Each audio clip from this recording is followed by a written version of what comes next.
shoes. Telephone my ma, keep the room above Joe's.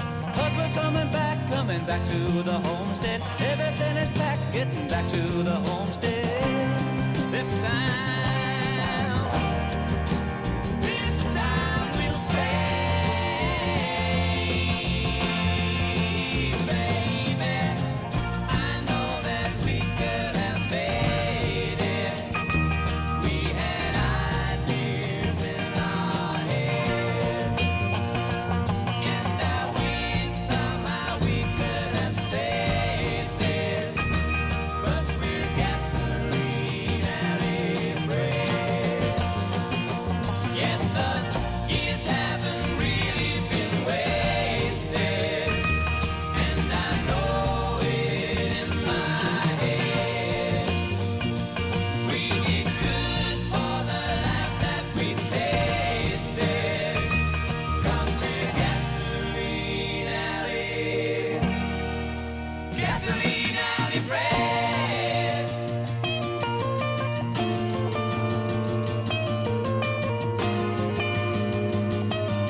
Seen the hurt upon your face. How many times do you think that I've cried, knowing every day that your heart was getting broken, holding back your pride till you were nearly choking.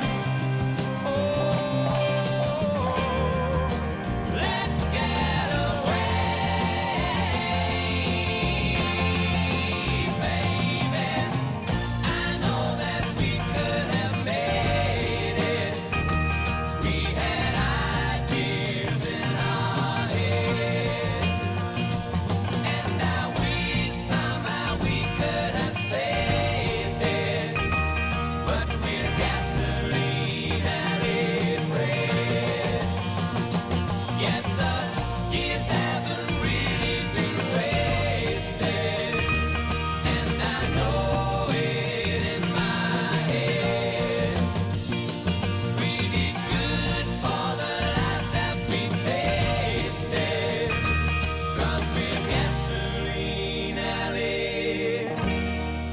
Gasoline alley bread. Gasoline alley bread.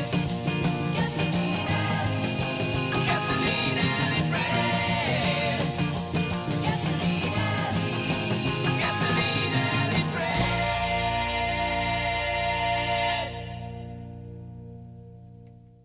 And it's Arcturus on the inside, Arcturus on the left as we look at them, Larborn on the right, into the second last fence now. And they landed together, and Larborn has come on now. Larborn is showing in front with one fence to go. It's Larborn from Arcturus, and these two are well clear of the Otter in third place, then Gay Trip. Coming into the last now with Larborn the leader. And a great jump there by Larborn from Arcturus in second place. The Otter is over third and running on like a train. The Otter is finishing very, very fast indeed, and he'll certainly get second place. 50 yards to go. It's Larborn from the Otter who's putting in a tremendous finish, but he's just too late, and at the post it's Larborn, I think, the winner from the Otter. Second, Arcturus third, then Persian War in the lead. Persian War being pressed by Solomon. Drummerkill towards the outside. Aeschylus is fourth. Coral Diver is fifth. Major Rose is sixth, and that's the order as they come to the next flight, with Persian War in the lead from Solomon. Towards the outside, Drummerkill, then comes Aeschylus, then Coral Diver, then Major Rose and Normandy, and then Celtic Gold, and then Scamp. Persian War over there just in the lead from Solomon, the Imperial Cup winner. Then comes Drummerkill towards the outside. Aeschylus is improving well, and so's Coral Diver just in behind the leaders, and then comes Major Rose, and it's Persian War as they come to the second last flight. Persian War over in the lead from Solomon. Little in between those two now, Solomon and Persian War as they round the home turn from Drummerkill. Then comes Aeschylus just in behind him. Major Rose is making ground fast just in behind the leaders, but it's Persian War, the champion, just in the lead now from Solomon towards the near side. Aeschylus and Major Rose beginning a run over on the far side, and Coral Diver forcing his way through. But is Persian War in the lead at the final flight? Persian War over from Solomon.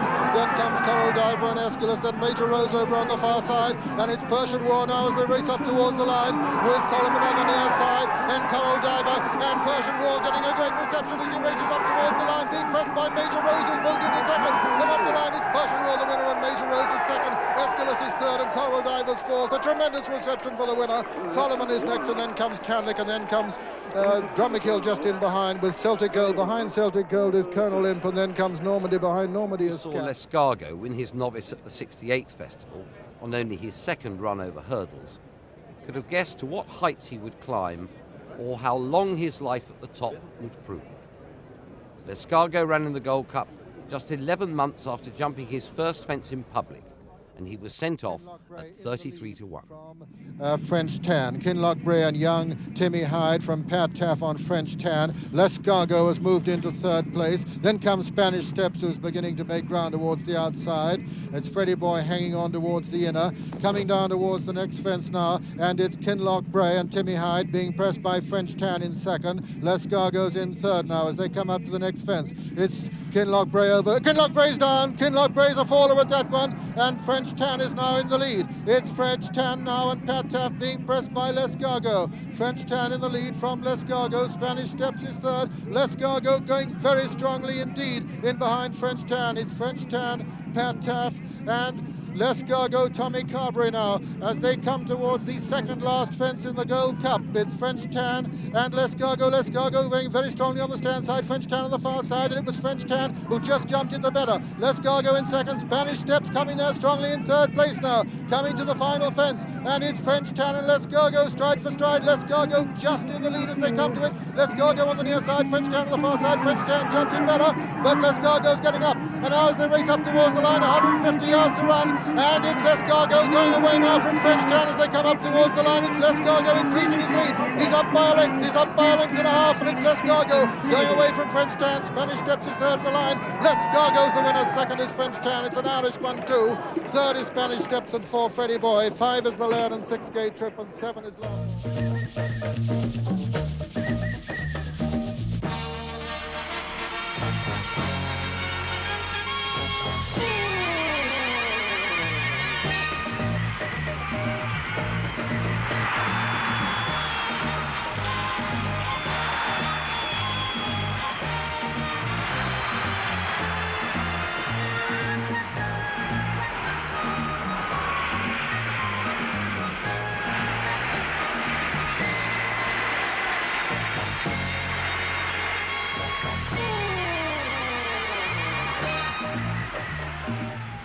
And welcome. We've got another busy little programme coming up, and we should be darting about all over the place. And one thing we're hoping to fit in is another look at those goal celebrations with that gimme that music, which seems so popular. So many people have asked to see it again.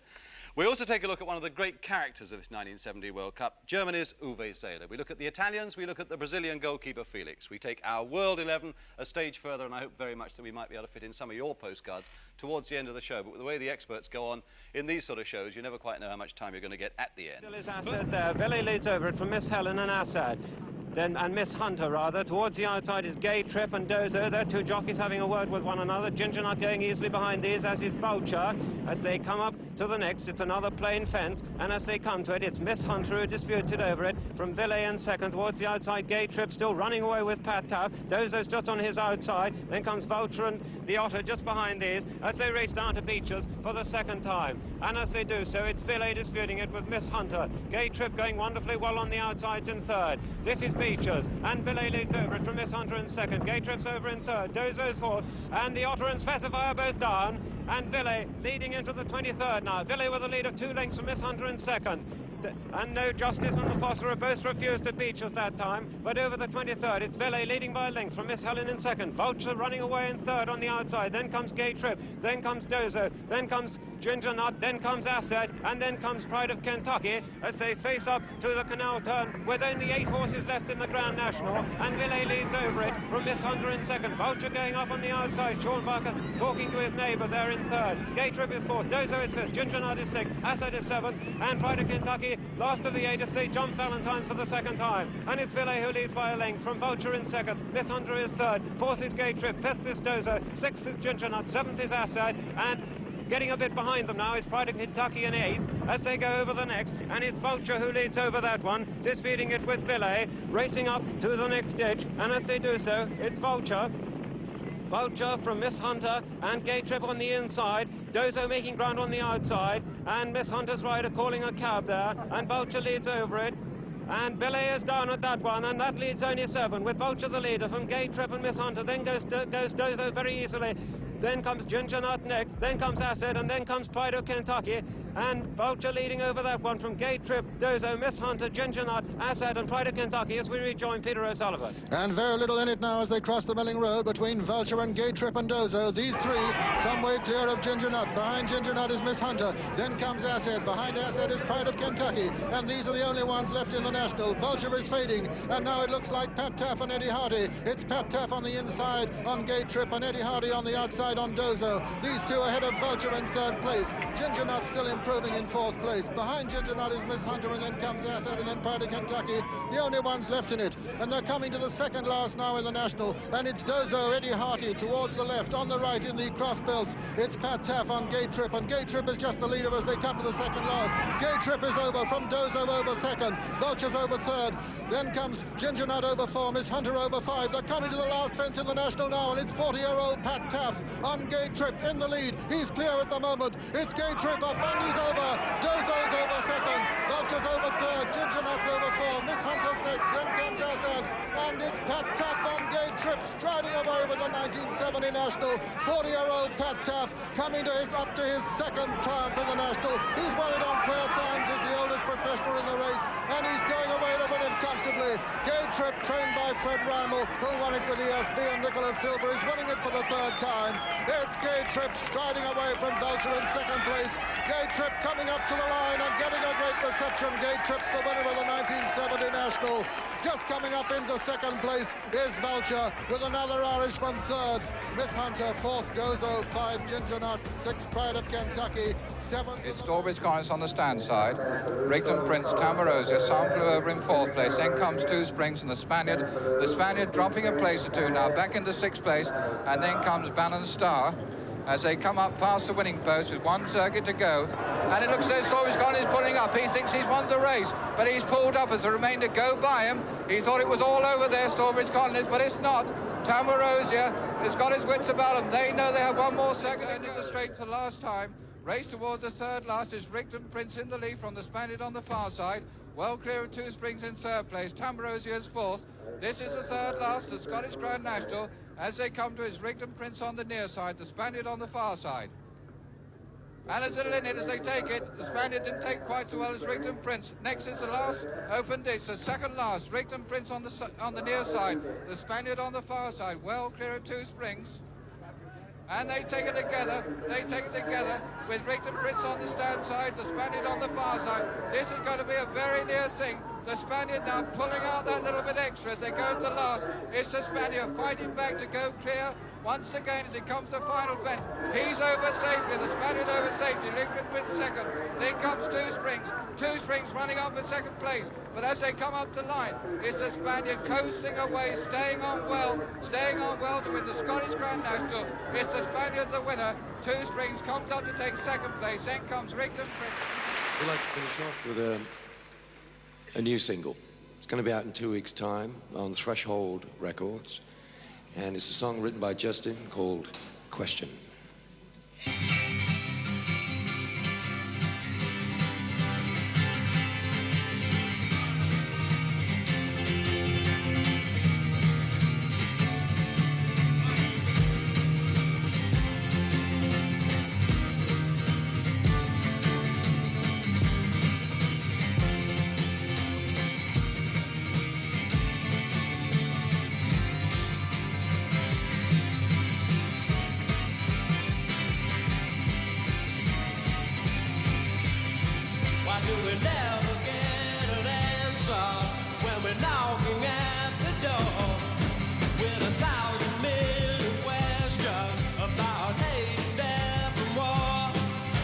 Stop and look around us.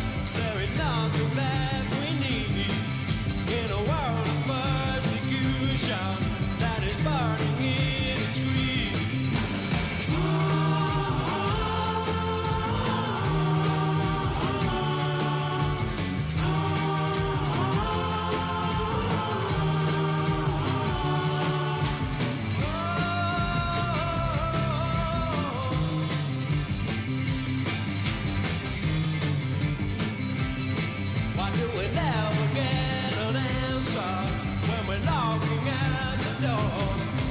'cause the truth is hard to swallow. That's what the war of love is for.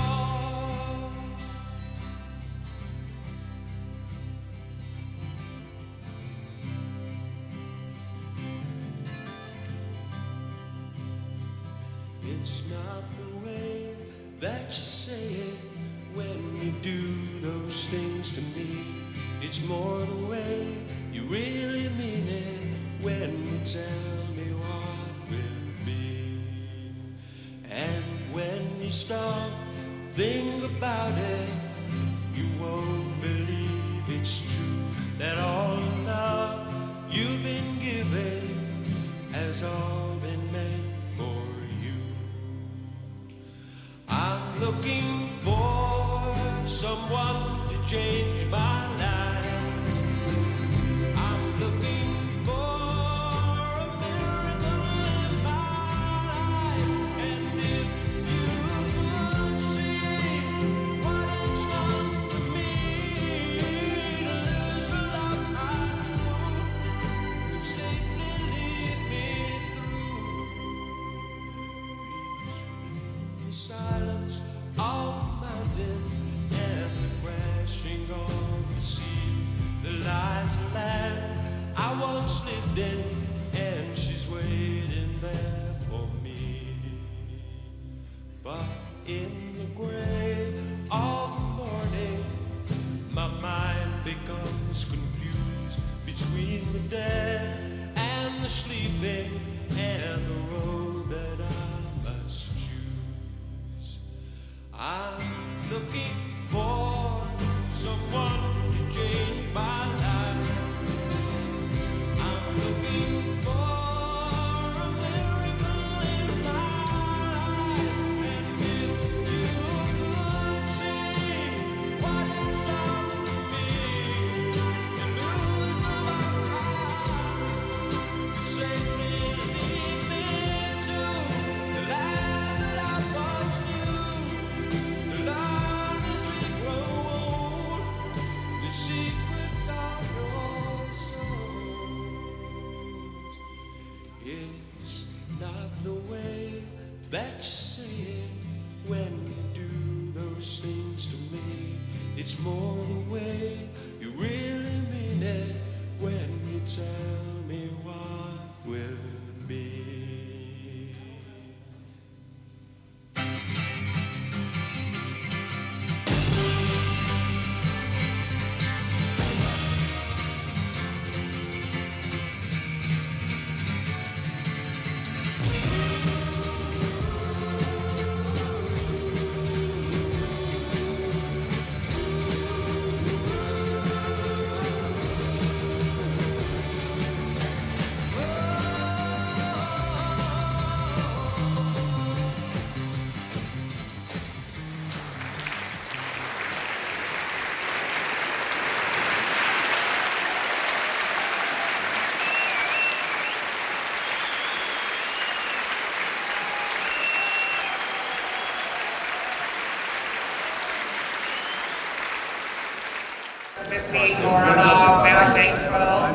Trainer, first of all, he's looking for soundness, and an unsound looking yearling is no proposition for a trainer. Or for David McCall is the racing manager responsible for Nijinsky. an awful lot depends on what you've got in your pocket, as it were, you're going to spend. Because if you've got a lot of money to spend on a yearling, you'll have already studied the pedigree in the catalogue, and you've probably gone through 300 yearlings, and there may be only half a dozen or 12 that are going to fit. Everyone's got in the back of their mind what a perfect horse looks like. I'm not particularly keen on very big horses, and so I'm a little biased in that way, except Nijinsky is a big horse, and he was a very fine yearling. Now make it any more for gentlemen. If you've done with us, last time then against you, I can't well here. Feel if you will, at 1950. A feature of the training ground is the sawdust strip, also the two peat moss gallops. The gallops are said to be the most exacting in the world. What they're doing now is they're learning how to go in a string, one behind the other. They're learning to canter. On a sort of assistant trainer Michael Quantz. Like this, it's very useful for keeping them in a straight line. It teaches them to go straight. A yearling's natural reaction or instinct is to go all over the place, as far away from anything that he doesn't like the look of as he can.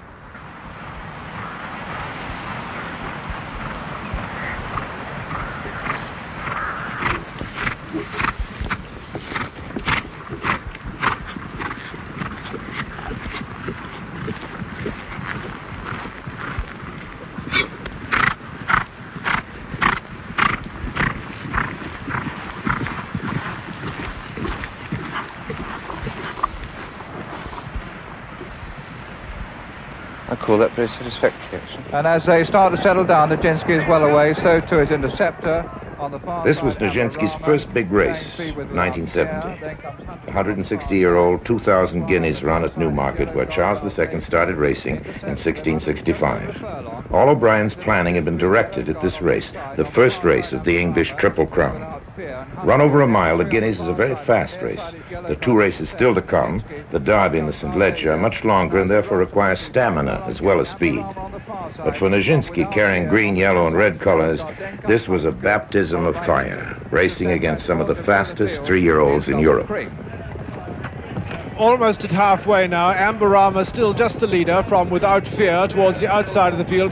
Yellow God the leader nearest to the rails. Nijinsky going very easily just on the outside of Yellow God and with a perfectly clear passage to come through. They've got 3 furlongs to go now, and it's still Amberama from Without Fear, Nijinsky, Yellow God over on this side, then Shiny 10th. Huntercombe running on well on the far side, and with 2.5 furlongs to go now as they come up to the bushes, it's Yellow God on the rails. Nijinsky cruising up beside him with Amberama on the outside, coming under pressure. Huntercombe is running on quite well on the far side, but with a quarter mile to go as they run down into the dip, is Nijinsky coming through almost on a tight rein from Yellow God on this side, then Amberama, then Huntercombe. Joshua running on strongly on the far side. They're coming up the hill out of the dip now, and it's Nijinsky from Yellow God, but no danger whatever to the favourite, just having to be shaken up. Nijinsky from Yellow God, Amberama, Soleil running on Michael third at the post. Nijinsky's the winner, Yellow God second, Soleil 5 furlongs to go, and it's Obelisk now coming through as Highest Hopes drops out.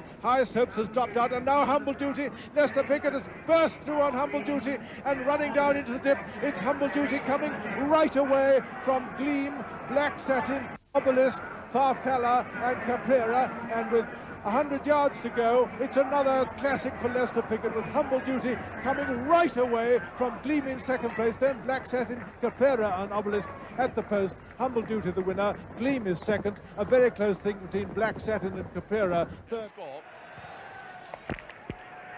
And it's a goal! It's a goal! I think it's Charlton. 20 minutes, Leeds have taken the lead, and watch it again. Everybody up in attack now, they've packed in defence. Hollins, Hutchinson, Osgood, oh, it's Charlton, almost put for his own goal. Refereeing this game well. Houseman, Pewee scored! 41 minutes, and Sprake has let in a sitter. Look at that shot and see where Benetti is. Almost 5 yards out of his goal. Well, 4 yards. Great save. Hutchinson. And what great... Oh no! These are in trouble. Hutchinson. Baldwin. Houseman. Hutchinson. And again, great goalkeeping. It's Osgood. And it's... Gray was fouled from behind, but they want to go forward all the time. Remnant to Giles. Clark, it's hit the post. A goal, Jones. Jones has done it. And Jones has gone berserk. Number 5. Webb's going up. Remnant calling his men back. Under Hollins with the free kick. Hutchinson, a goal!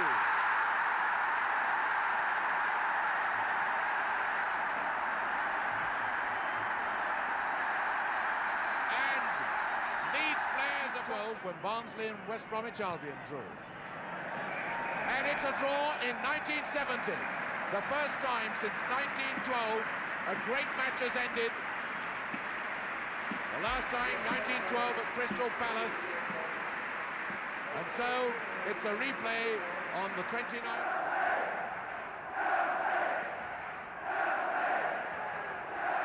And then, from it's a goal! Yes, a goal! Webb! Webb has scored. What a throw that was! And just look at it, it's a free kick, not a throw. And a backheader from Charlton, and there's Webb, number 6, getting up to it. And they're off. And a very fast start by Decoy Boy over on the extreme right. He's leading the group nearest to the rails. In the centre, Trillium showing very good speed with LeBranston is right up there, so is Constance. Raffet Gora, one from the outside and only a couple of lengths or so behind the leaders there. After a furlong and a half, it's Decoy Boy and Duty Sheet together over on the far rail. LeBranston, a very close attendant there in third base, then Constance, then Tribal Chief.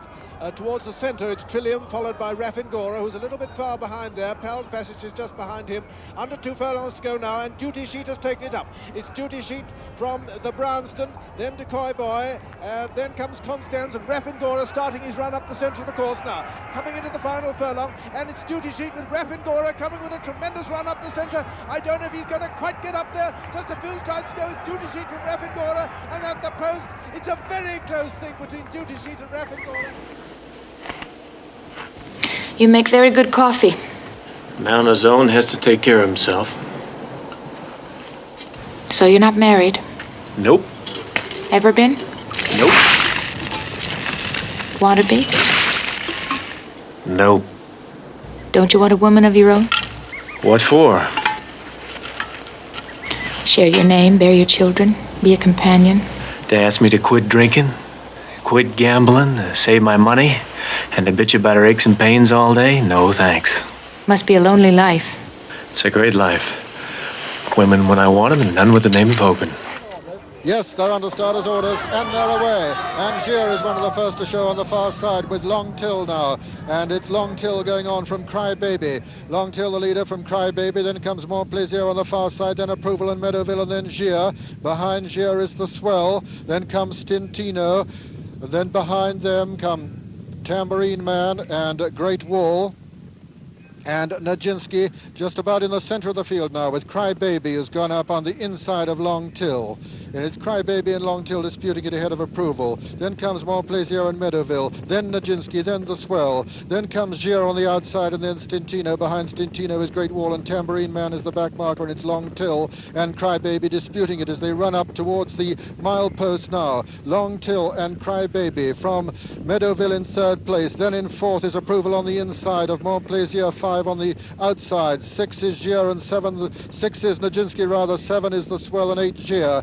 Then comes Stintino, 9, 10 is Great Wall, and 11 is Tambourine Man. And they're running to the top of the hill now with Sandy Barkley on Cry Baby, the leader from Long Till. Then comes Approval. Then towards the outside of Approval is Meadowville, then Montplaisir, then Nijinsky, then the Swell, then Gier, then Great Wall, then Stintino, and finally Tambourine Man. And they're beginning the run down the hill now. And as they come down the hill, it's Sandy Barkley on the inside on Cry Baby with towards the outside Long Till. Just in behind Long Till is Montplaisir, then comes Meadowville, then Approval, then Nijinsky making ground. Just in behind Nijinsky is Stintino making ground. Gier's towards the outside now as they run round Tattenham Corner with Long Till in the lead now from Cry Baby, then Montplaisir, then Meadowville. Gier's towards the outside, Nijinsky towards the inner as they race round the home turn now, and it's Long Till, Meadowville, then comes Montplaisir, Gier with his white face showing towards the outside as they come to the 3 furlong marker.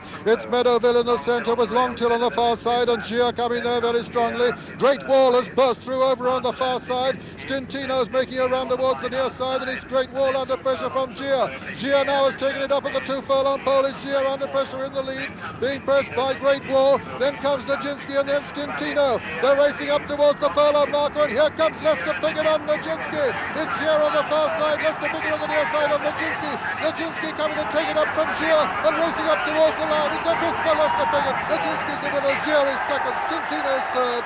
Fourth is Great Wall, and 5 Meadowville. 6 is The Swell, and 7 Approval, and 8 Long Till, 9 Cry Baby, and 10 is Tambourine Man, and 11th and last is Mont Plaisir.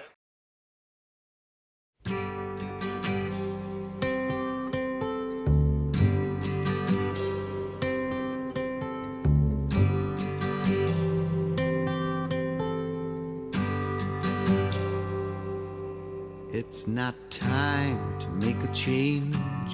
Just relax, take it easy. You're still young, that's your fault.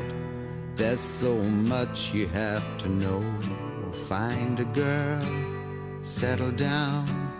If you want, you can marry. Look at me, I am old, but I'm happy. I was once like you are now, and I know that it's not easy to be calm when you found something going on. But take your time, think a lot. Why, think of everything you've got, for you will still be here tomorrow, but your dreams may not.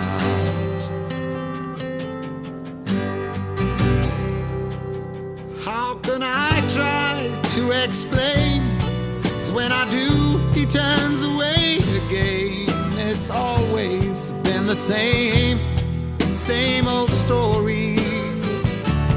From the moment I could talk, I was ordered to listen. Now there's a way, and I know that I have to go away. I know I have to go.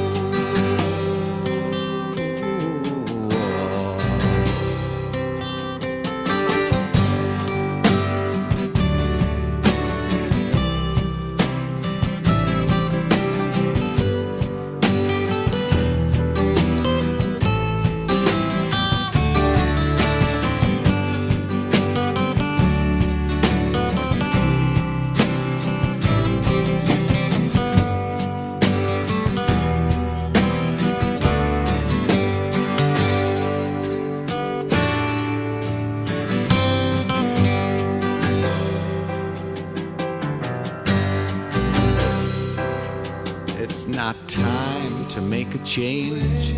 Just sit down, take it slowly. You're still young, that's your fault.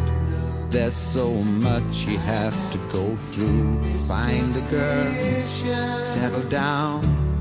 If you want, you can marry. Look at me, I am old, but I'm happy. That I've cried, keeping all the things I knew inside. It's hard, but it's harder to ignore it.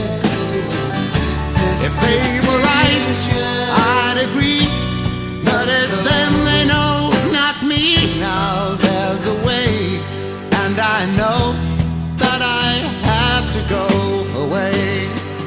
I know I have to go.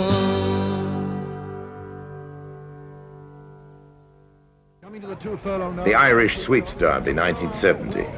Nijinsky is the only horse in history to have won this race as well as the 3 great English classics. Here comes Nijinsky, positively pulling his way up towards the leader, and it's Nijinsky with Lester Piggott challenging at the same time on Meadowville. Nijinsky now is forging ahead from Meadowville, and it's Nijinsky going away from Meadowville. Master Guy's moving into 3rd place, but striding up towards the line. It's Nijinsky clear, effortlessly clear of Meadowville in 2nd place. Master Guy's 3rd, and at the line, that's the result. Nijinsky the winner, Meadowville 2nd, and Master Guy 3rd. Sir, just to see you.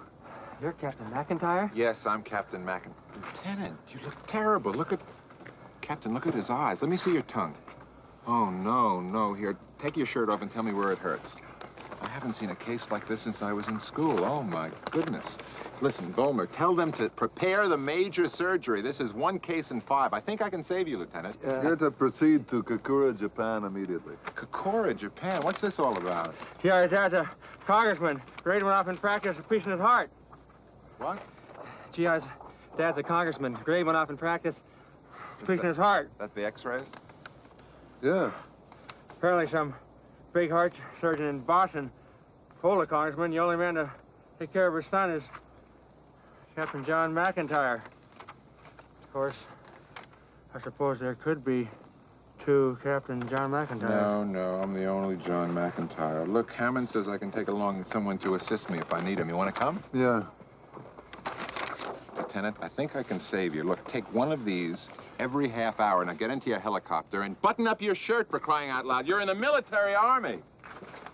That piece isn't even close to his house. I know. It's nothing. But look, how many times do you get to go to Japan with your golf clubs? Come on, Shirley. Gold Cup Day at Royal Ascot postponed this year until the Saturday because of the general election. But here the shade of your politics is far less important than the shade of your hat. And as usual, the ladies had a field day.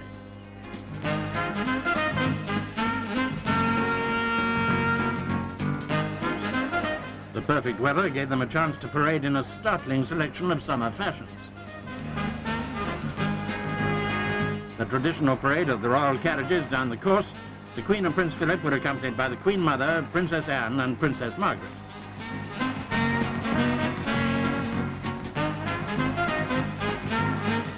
None of the royal ladies, however, took advantage of the recent relaxation of the rules, which allowed trouser suits in the royal enclosure. But several succeeded in combining elegance with informality. The hard ground cut the size of most fields, and there were only 6 runners for the big race, the Gold Cup.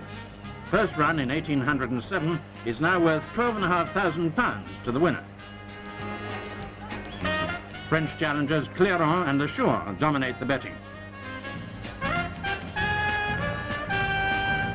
Jockey Jimmy Lindley gets up on Precipice Wood, but the colt has pre-race nerves and Jimmy can't hold him. A year ago, Precipice Wood won the King George V handicap, and his trainer, Mrs. Rosemary Lomax, became the first woman to train a winner at Royal Ascot.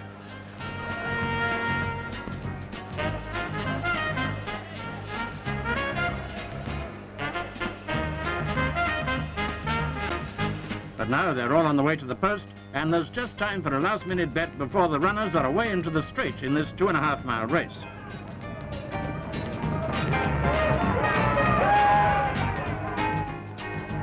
A long way to go yet, time to reach a good vantage point for the finish. And coming down the straight again, it's runaway Precipice Wood in the lead. Hot favourite LeSean looks out of it. Sandy Barclay's putting in a tremendous challenge on last year's Derby winner Blakeney. But Precipice Wood holds on game day to win by 3/4 of a length. So Mrs. Lomax becomes the first woman to train a Gold Cup winner. No wonder she kissed the jockey. Of the track. In this, 5 of the first 6 at Kingston. 4 of the fastest 8 of all time in the world over the distance. 3 Scotsmen, 3 Englishmen, 2 Kenyans, 2 New Zealanders, 1 Canadian, 1 Australian who's the world record holder, 1 Welshman, and 1 athlete from Moldova. 2 laps to go, and McCafferty makes the break. What's going to happen now? Kano's going through. Stewart in second place. The 2 Scots lead with 800 metres left. McCafferty, a positive attitude by this Scot. McCafferty and Ian Stewart. Ian Stewart going, and Kano goes through. Clark's not going with them. 1 lap to go. Stewart, the European champion, taking on Kano. Stewart with 300 metres left. Kano second. McCafferty is third. 2 Scots versus this majestic Kenyan. And Kano moving out. Will he attack before the bet? Ian Stewart leads. 200 metres left. Kano moving close to the shoulder. McCafferty still third. And Stewart kicks again. And Kano's hanging on. Those legs like pieces of black elastic stretching out. And Stewart again. And McCafferty comes. And it's McCafferty on the near side. Ian Stewart and McCafferty. It's a 1-2 for Scotland. It's a 1-2 all the way for Scotland. And Ian Stewart wins from Ian McCafferty.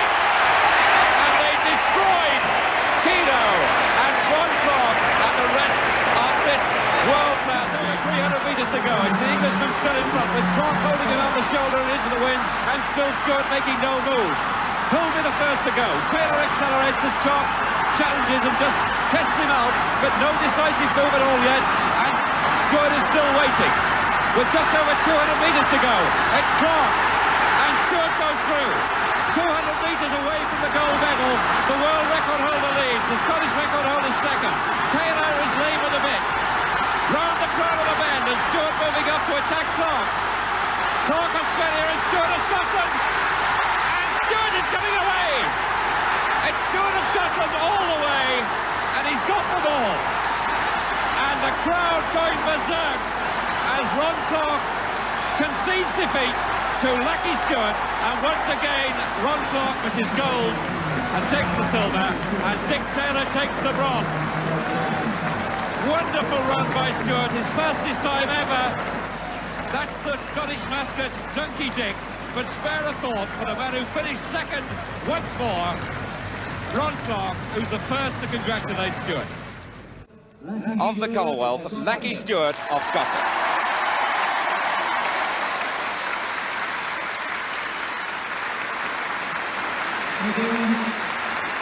Coming to the 6 furlong marker now, and still Caliban making it from Hogarth.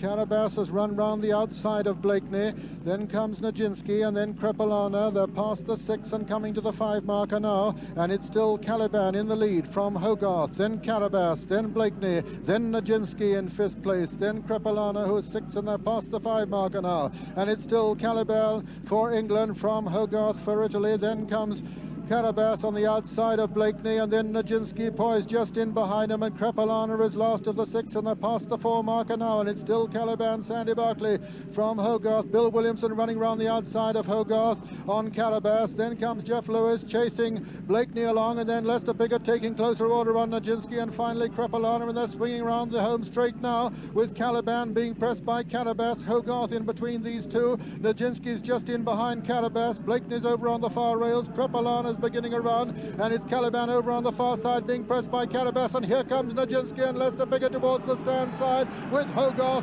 making ground over on the far side now. They're coming into the final furlong, and it's Nijinsky striding away from him. Nijinsky going away, being chased by Blakeney now. It's the 2 Derby winners who look like being first and second. Lester Piggott looks over his shoulder. Blakeney's making ground on him, but Lester's just letting him canter. What a horse this is. He's trotted up. Nijinsky's the winner. Blakeney's second. Krepelana here making ground, swinging Junior in the centre. Welsh wins the Welsh Warrior also, and on the near side now it's Jukebox coming there to challenge Golden Orange. Over on the far side it's Obelisk, on the near side it's Jukebox and Golden Orange. The race up towards the line, it could be the stand side, it could be Jukebox. It's a very near thing. It's Jukebox and Golden Orange on the near side, and Obelisk on the far side.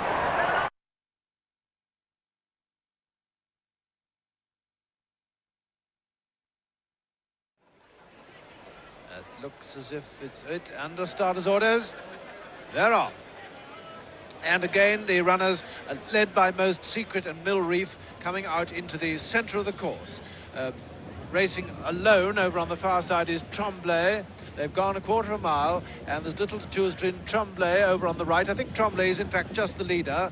From King's Company, Most Secret, Mill Reef going easily in the centre of the leaders. Then Don Quixote and Green Guard are both up level with the leaders on the left. They're almost in line with the exception of Tremblay, who at halfway I think is still just in front. Tremblay just in front, and now Mill Reef has come smoothly up to come away from the others and join Tremblay in the lead.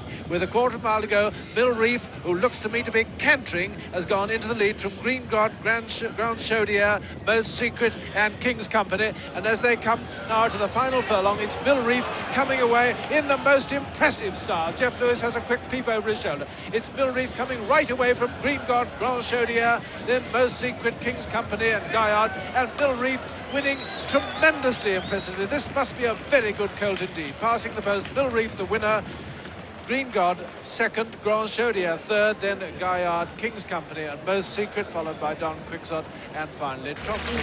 I'm right in the middle of a good dream, like all at once I wake up from something that keeps knocking at my brain.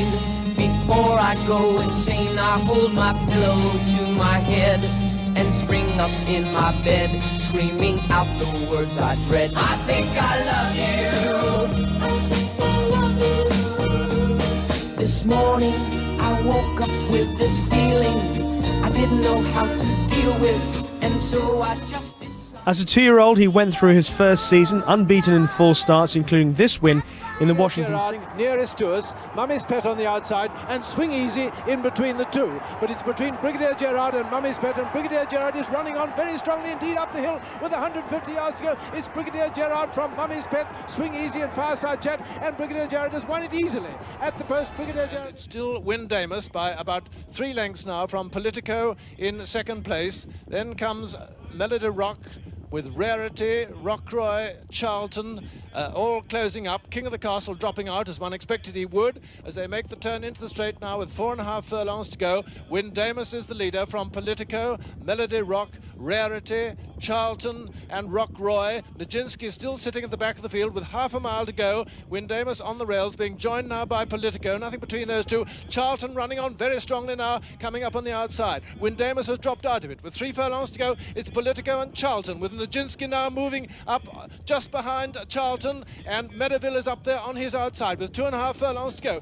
It's Politico on the rails. Charlton is with him. Nijinsky now just coming out, and at the moment Leicester hasn't asked him anything at all. With 2 furlongs to go, Politico on the far rails. Charlton losing his place. Nijinsky cruising up on the outside as smooth as silk with 1.5 furlongs to go. It's Nijinsky cruising into the lead from Politico, and followed by Meadowville now in 3rd place, and then Charlton. 150 yards to go, and this great horse striding home Nijinsky from Meadowville, challenging strongly on this side. Politico on the far side. At the post is Nijinsky the winner. Meadowville 2nd, Politico 3rd, Charlton 4th, Rockroy 5th, Rarity 6th, Melody Rock 7th, then Windamus, and finally King of the Castle. Carlos Alberto, that's dangerous. Giardino, already left Cooper standing. Kelly! What a save! George Banks! Take that out of the net! And that's the danger for England, split by a quick raid, and that's the save of the World Cup.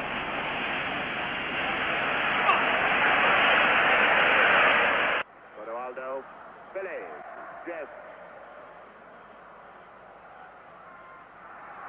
Oh, this is great stuff.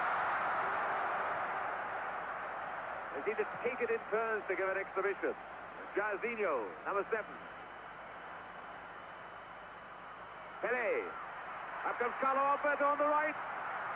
And it's 4! Oh, that was sheer delightful football. And fitting that Carlos Alberto, the skipper, should score the 4th goal.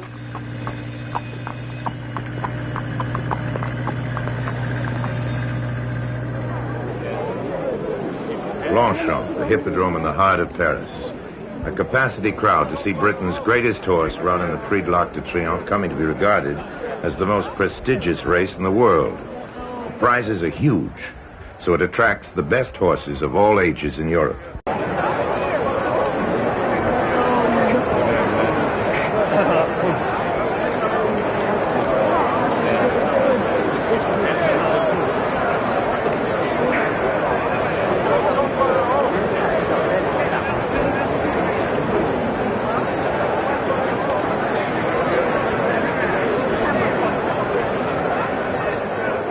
Well, Nijinsky was not a placid horse, and I think there is no doubt that the unusual attention that crowds paid him in a way of clapping him and cheering him and getting around him, photographing him and all the rest of it, definitely played on him.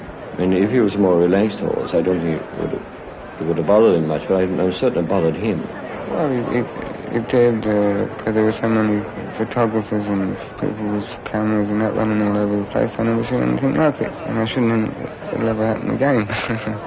But it did upset him, you know, because he's a very highly strung horse. It did upset him a bit.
There's no certainty in a horse race. I mean, they could all be donkeys and still something could go wrong, you know, that would stop him winning the race. Something fall down in front of him and he'd fall over it.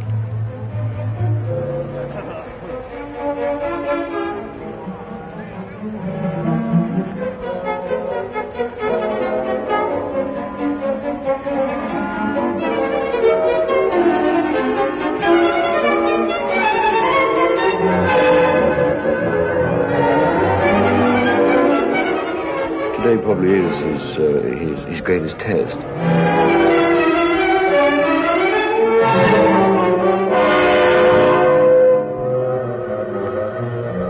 And of course, this race today, I mean, you've got horses of all ages.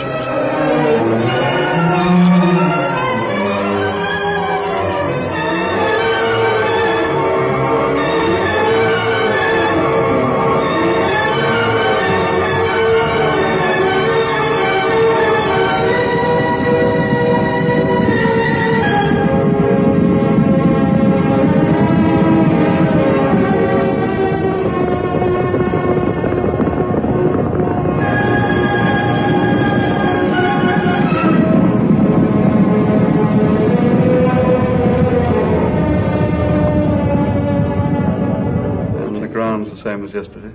Ground's good. Oh, that's good. No rain overnight. No excuses? No excuses. Good.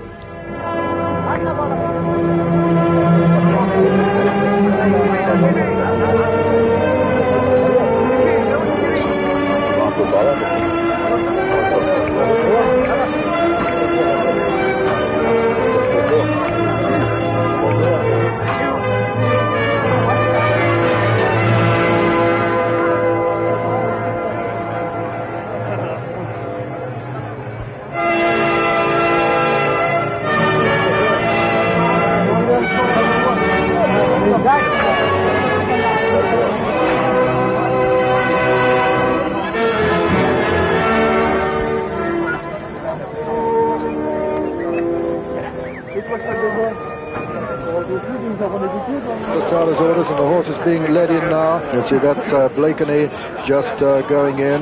Sassafras is just going in now with the French champion Yves Saint-Martin.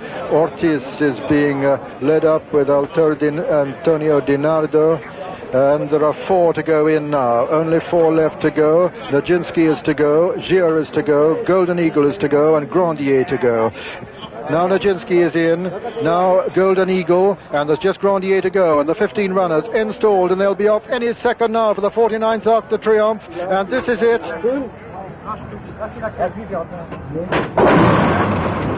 And they're off, and the first to show is Golden Eagle, and it's Golden Eagle who goes to the front from La, the Italian on the inside. Golden Eagle from La, then comes Sassafras and Blakeney, then Ortiz on the outside, then Miss Dan and Beaugency, and then Soyeur, and then comes Gir. In behind Gir is Archara, and then La Bijoute, then Lester Piggott on Nijinsky. Behind Nijinsky is Quinquet, behind Quinquet is Grandier, and last is Stintino. There are only 3 behind Nijinsky at the moment, and La making it a cracking gallop from Golden Eagle. Then comes Sassafras.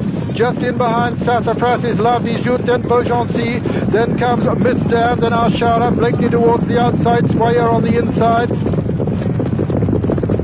Now they've got a sharp uphill climb. They've passed the 1.25 point, and when they reach the top of the hill, they'll reach the milepost, and it's still La, the Italian pacemaker for Ortiz, is making it from Golden Eagle, the pacemaker for Gir in second place.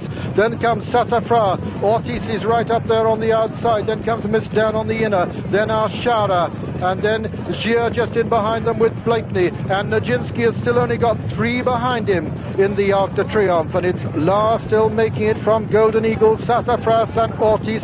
Then there's a gap to Beaugency. Behind Beaugency is Blakeney for England. Then Miss Dan. Then comes Gir running round and towards the outside. Then La Bijoute. And then Soyeur. And Nijinsky still only got 3 behind him.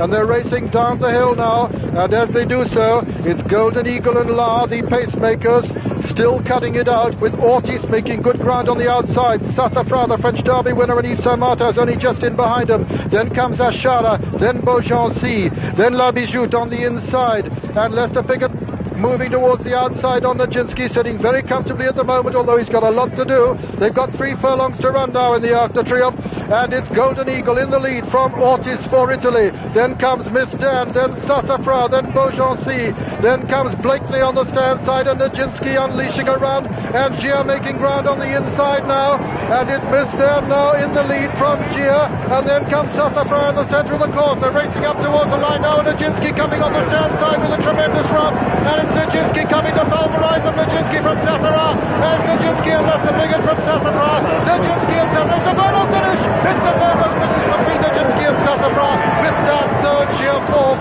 Then comes Beaugency, behind them Blakely, and then Soyer, then Ashara, behind Ashara was Ortiz.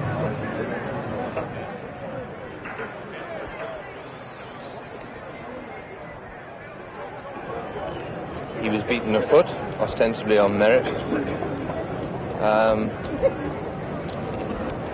At first, my first reaction is perhaps he might not have had the best of luck in running. He looked for an opening. It took him 50, 75 yards to find it. He also hung away from the whip in the last 100 yards, either of which manoeuvres could have cost him the foot by which he was beaten. And Gia making ground on the inside now, and it's Miss Dan now in the lead from Gia, and then comes Sassafras in the centre of the course. They're racing up towards the line now, and Nijinsky coming on the stand side with a tremendous run, and it's Nijinsky coming to pulverize, and Nijinsky from Sassafras. Bull Hancock at Ouse Farm in Kentucky. Nijinsky now stands at stud. I thought the race was won and lost at the head of the stretch when he was stopped. And then when he got past the horse, past Sassafras, well, he ducked out for some reason or other, unbeknownst. And I think that cost him enough to win the race. It was a very good performance, and we all know that if they run often enough, they get beat. Then comes Sassafras in the centre of the course. They're racing up towards the line now. Nijinsky coming on the stand side with a tremendous run. And it's Nijinsky coming to... There was no doubt that he was the best horse in the Arc. Form, I think, proved that conclusively. But the Arc, over the years, has proved a funny race, as the results have shown, and a hard race to win.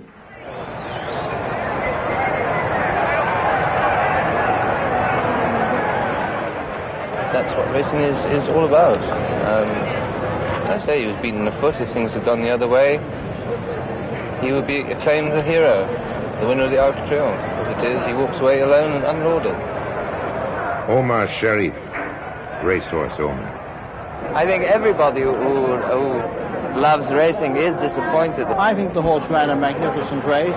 I thought a furlong actually was sure to win, and either the effects, in my opinion, of a hard season probably began to take its toll. I was quite happy, you know. Normally about 3 furlongs from home, I had about 3 or 4 lengths to make up. But the 2 horses in front of me, they were riding them very hard. But when I got to the lead, I didn't have anything left. I did just the last 20 yards. He just gave the left. I don't know why, I suppose he was so tired. I think it's right to be disappointed, because it's very good for racing that there should be a legend, a horse that's a legend. Absolutely. Every now and then. It keeps the glamour to the thing, and everybody loves a legend. I feel as if I've had a kick in the guts, but that's After the Arc, I thought, well, we'll retire him now. But he came back and appeared to be so well. And again, he seemed obviously on form to be so much better than the horses he had to run against, that everybody concerned and connected with him decided that, in fairness to the horse, that he should be allowed to run and wind up his career with a win.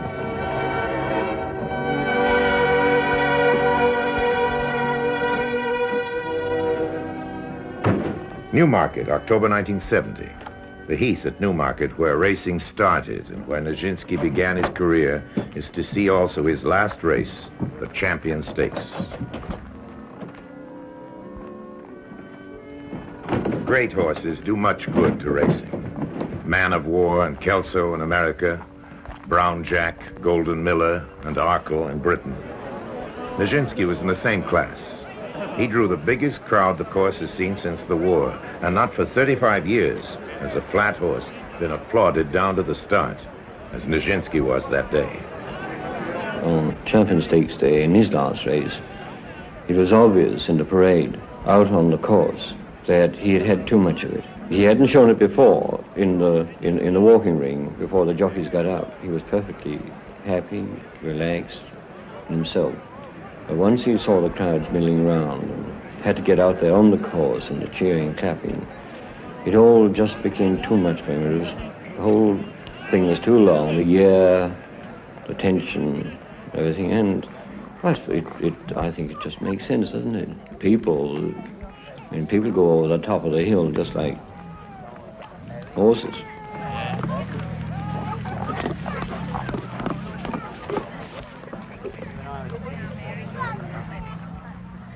Mr. Piggott agrees. Well, in the Champion Stakes, there was a hell of a crowd there, milling around him all the time, and I think he just about had enough. It was worse than he'd ever been, really, at Newmarket.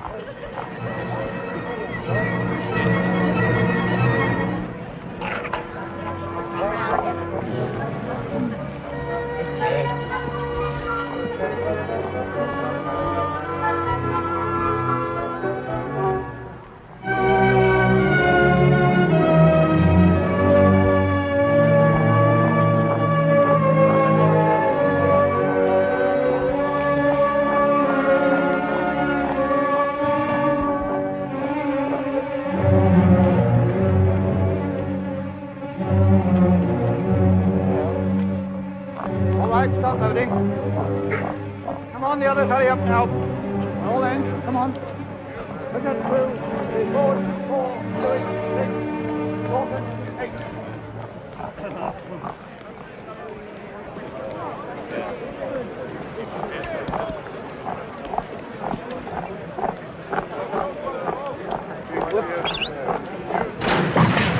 And they're off. And Lorenzaccio, the first to show. Lorenzaccio with the black with the white chevron, white cap. Hotfoot on the outside of that. Then Faraway Sun. Then comes Highest Hope, Sweet Mimosa from Ireland. Then Nijinsky with 2 behind it. And the 2 behind it are Dictus and finally Locris, the two of the Frenchmen. And now they've gone a furlong and a half. And it's Lorenzaccio in the lead from Faraway Sun, Hotfoot, Highest Hope. I don't know, it's just one of those things that any horse can get beaten in any race. There is no certainty. Lorenzaccio on this rail, Hotfoot with the sheepskin noseband on his outside, and Nijinsky coming up on the outside. He's drawing up level. Lester's going to have to get at him. Sadly, he was beaten by a horse who shouldn't have been within 21 pounds of him. Lorenzaccio from Nijinsky, Hotfoot and Dictus, and that's the way they pass the post. St Andrews 1970, and the most knowledgeable spectators saw every vantage point as popular American Doug Sanders came to the 72nd hole. He was just 3.5 feet away from his first major title. And so now, this is it, this one, with a left-hand borrow, downhill, on the last green at St Andrews, to win the Open.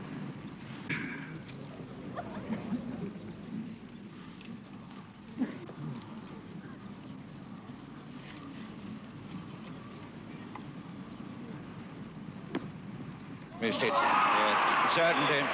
Yes, that's the side you're bound to miss it. And there it is. And there, but for the grace of God. That miss, just like Henry Longhurst's commentary, has gone down into open legend. For Sanders, it meant an 18-hole playoff with Jack Nicklaus. The next day, Jack shot a 72, and Sanders lost by a shot. For Sanders, it would be his last chance at the title. For Nicklaus, it was a second Open, with another triumph still to come.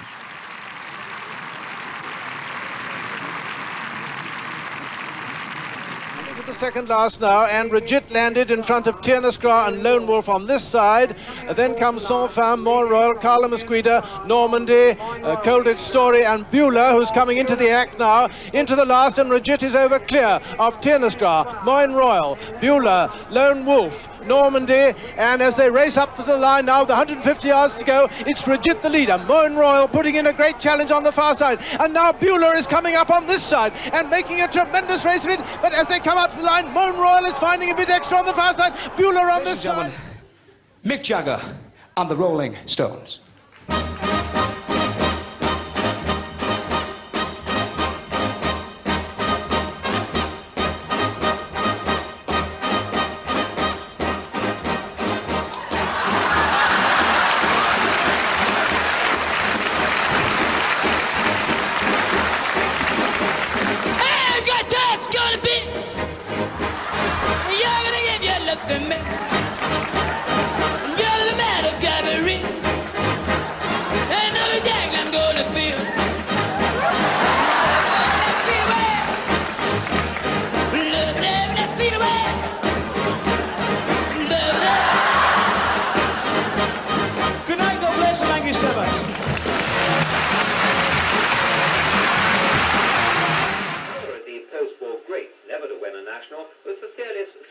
Champion jockey Terry Biddlecombe, who sadly was injured and bedridden when Gay Tripp won in 1970. But that same year he did win the Welsh Grand National, riding one of the finest races and finishes of his entire career on French Excuse. At the fourth from home now, and it is Asprey from Arctic Actress and French Excuse. Up, and it's Asprey from French Excuse and China Claude as Arctic Actress gives way. Now they've got 3 more fences to jump, and the leader here is Asprey. Very tired indeed, and French Excuse being driven up on the rails by Terry Biddlecombe. And it's between these two, I would say, at the moment. And it's Asprey in the lead. Asprey over, French Excuse, China Claude third, Pride of Kentucky next, and Arctic Actress is trailing them in 4th place. They've got 2 more fences to be jumped. And in the centre is Asprey. From French Excuse, China Claude is third, and all 3 horses are very tired. Pride of Kentucky is 4th, and it's Asprey as they drive to the last. It's Asprey in the lead with Jimmy Bourke on the stand side. On the far side, it's Terry Biddlecombe on French Excuse into the last. And French Excuse got up there. Terry Biddlecombe, a magnificent jump out of French Excuse. It's French Excuse in the lead. Pride of Kentucky coming fast. It's French Excuse from Asprey with Pride of Kentucky over on the far side. But they're all very tired indeed of the 100 yards to go. And it seems like a lifetime to Terry Biddlecombe on French Excuse, I would say. On the line, French Excuse, ridden by Terry Biddlecombe, has won the Welsh Grand National. And so exhausted was Biddlecombe at the end of that grueling 3 3/4 miles that he was literally on the point of collapse. And it is Persian War with about 6 lengths to spare as they come to the final flight. Power of fall at Persian War. Inishban is in 2nd place. Lockersley is running on to be 3rd, I would say, but over the last flight at Persian War. And coming away, Persian War racing clear. Inishban is 2nd. Lockersley running on to challenge him for the 2nd place. But as they race to the finish, there's no doubt the champion is here and strolling away, almost being pulled up before he gets to the winning post. It is Persian War. Lockersley running on, and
sorrow.